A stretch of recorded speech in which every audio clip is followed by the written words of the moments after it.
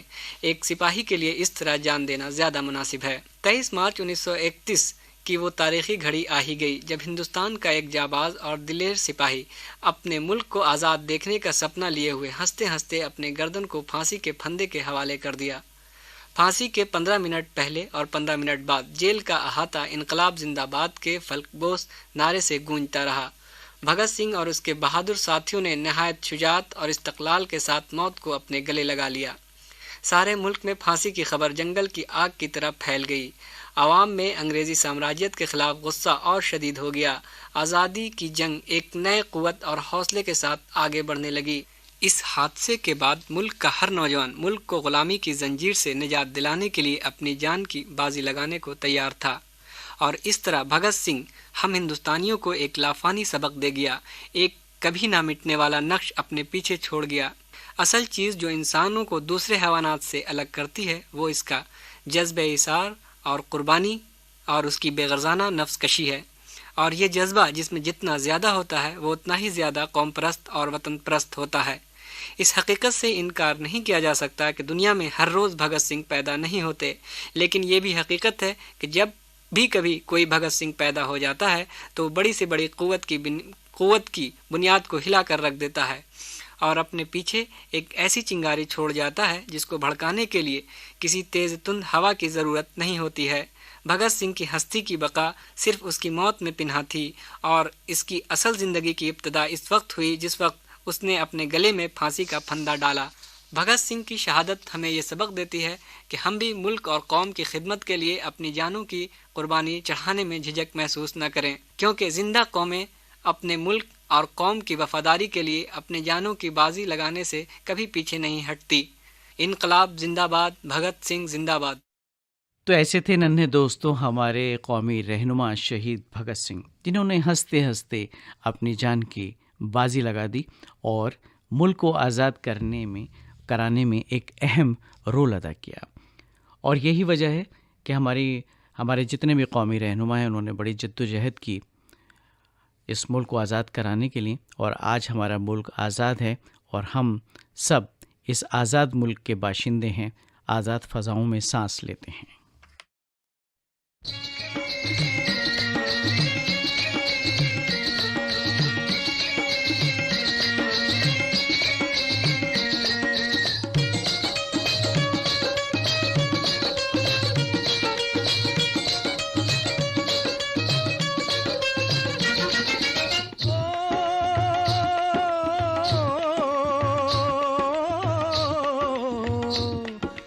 دیش ہے ویر جوانوں کا، البیلوں کا، مستانوں کا، اس دیش کا یارو، اس دیش کا یارو کیا کہنا، یہ دیش ہے دنیا کا گہنا۔